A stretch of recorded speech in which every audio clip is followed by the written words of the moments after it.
আমি আপনাদের একটা জিনিস দেখাই, দেখুন, জাস্ট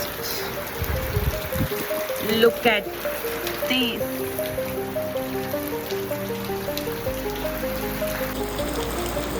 আমিও ভিজে গেলাম, এতটাই বৃষ্টির ঝাপটা আসছে, আমিও ভিজে যাচ্ছি।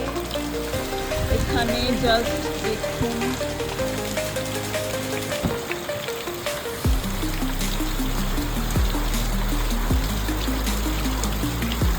আমার ফোনটাও ভিজছে। আর একটা জিনিস দেখায়, আপনারা দেখুন, এখানে বেচারা গাইটা ভিজে গেছে, কেউ ওকে কেন নিয়ে যাচ্ছে না, ওখানে দাঁড়িয়ে দাঁড়িয়ে ভিজছেও।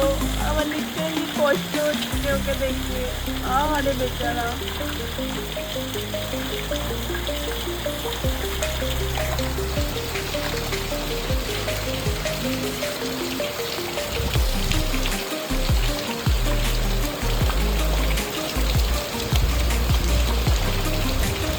আপনাদের ওখানে কাদের কাদের ওখানে বৃষ্টি পড়েছে আমাকে কমেন্ট করুন, আর আপনাদের বৃষ্টিতে ভিজতে কার কার ভালো লাগে সেটাও আমাকে কমেন্ট করুন।